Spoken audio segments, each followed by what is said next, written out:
قال النبي صلى الله عليه وآله وصحبه وسلم القلب الذي ليس في جوفه شيء من القرآن كالبيت الخرب.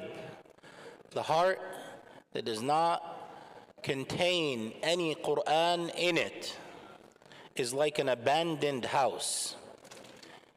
A heart that does not retain any Quran in it is like an abandoned house.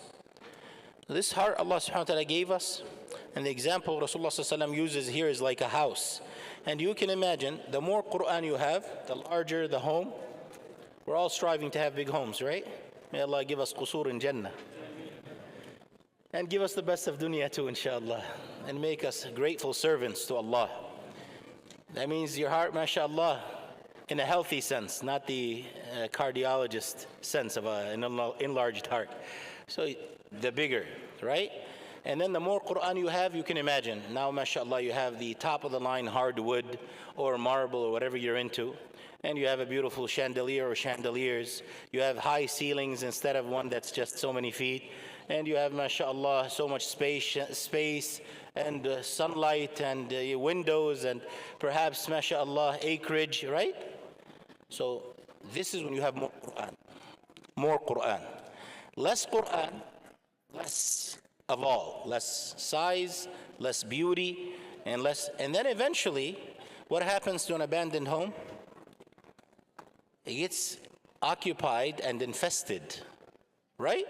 An abandoned home, eventually, you'll have rats in there, cockroaches, mice, spiders, someone said, right? And many other things.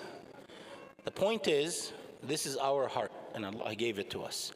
And Allah subhanahu wa ta'ala gave us what to fill it with if we want it to be beautiful and filled with nur of Allah subhanahu wa ta'ala's divine revelation.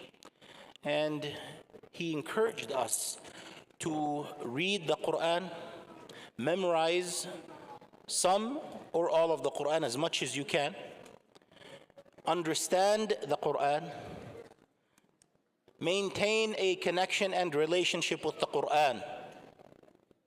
This is very important because Yawm al-Qiyamah, the Prophet sallallahu alayhi wa alihi wa sahbihi wasallam will complain to Allah about those who neglect the Quran. And this is in Surah Al-Furqan.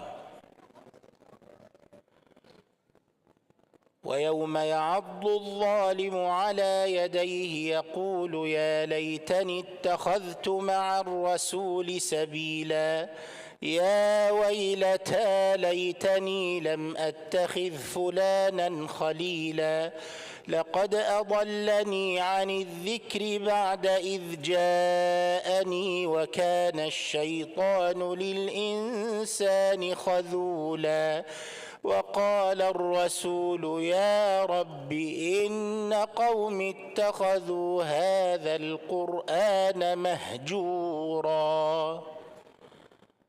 The transgressor will be biting his hands or arms on the day of judgment, and they will regretfully say, I wish I did not take so and so or such and such person as my friend and companion. He misled me from the right path. And the shaitan is going to forsake everyone that followed him on the day of judgment, that is. And that on that day, the messenger will complain and say, my Lord, my folks, my people neglected the Quran. My people neglected this Quran. The scholars say there are different forms of negligence. Not reading the Quran frequently is negligence. Reading the Quran and not trying to understand its meanings, at least incrementally, is also a form of negligence.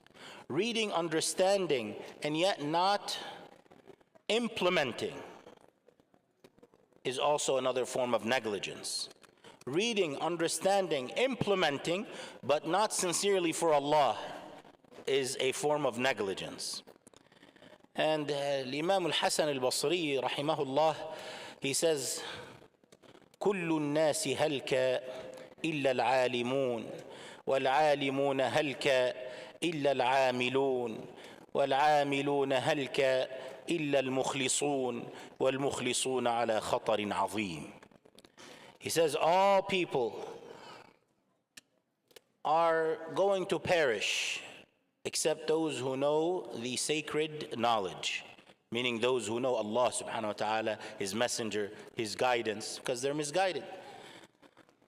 And all those who have the sacred knowledge are going to perish except those who act upon it.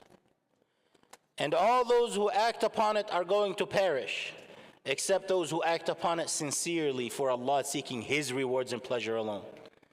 And those who are sincere are always at great danger, meaning that their sincerity at any time can be tampered with. So brothers and sisters, it is important for us to engage with the Quran so we can have those beautiful hearts, so it becomes more beautified. It is important for us to be studious. I noticed one thing that our community needs, and as one of our new community members, they joined us recently, said today that our community needs more discipline. That's her observation. When she came to the masjid and she couldn't recite Quran because of the noise, she said, our community, masjid community, needs more discipline. And that is good, that is true. Because our effort was to bring you to the masjid first. Now you're here. Now we got to take those in the masjid and elevate them a bit more. Now we got to work on our quality, right? We needed that quantity. We worked on it, Allah gave it to us. MashaAllah, you look, the masjid is full. That is the blessing from Allah, and that was a first stage and step. The next stage is to work on elevating our quality as a community and cultivating a culture of discipline, of respect, of true, genuine kindness, of inclusion, of patience and tolerance, of cooperation, of unity. This is very important, and it's going to take time and effort to iron and instill these very necessary and important qualities in us. So brothers and sisters, we need to be more disciplined with the book of Allah.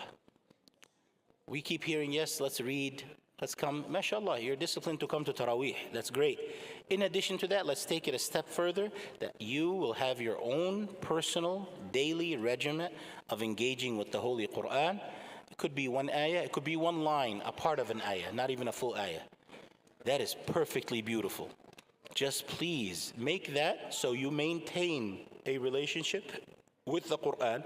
You set goals and you achieve those goals and milestones by, inshallah, starting from Al-Fatiha, and you keep going, and eventually you're done with Al-Baqarah, Ali Imran, and Nisa, and you keep moving, and you'll find these accomplishments naturally making you feel motivated and feel good, and you have the barakah and nur of the Quran. Before you know it, Allah will open your heart and pathways to His knowledge that you will, inshallah ta'ala, benefit from tremendously. I ask Allah subhanahu wa ta'ala to bless all those who are here with the Holy Quran and make our hearts gravitate towards it. Make us true studious students to the Quran. And I ask Allah subhanahu wa ta'ala to grant us the barakah of the Quran, the guidance of the Quran, the engagement with the Quran. And I ask Allah subhanahu wa ta'ala to protect us with the Quran. وصلى الله وسلم وبارك على سيدنا ونبينا وحبيبنا وشفيعنا محمد وعلى آله وأصحابه أجمعين. جزاكم الله خيرا وقوموا إلى صلاتكم يرحمكم.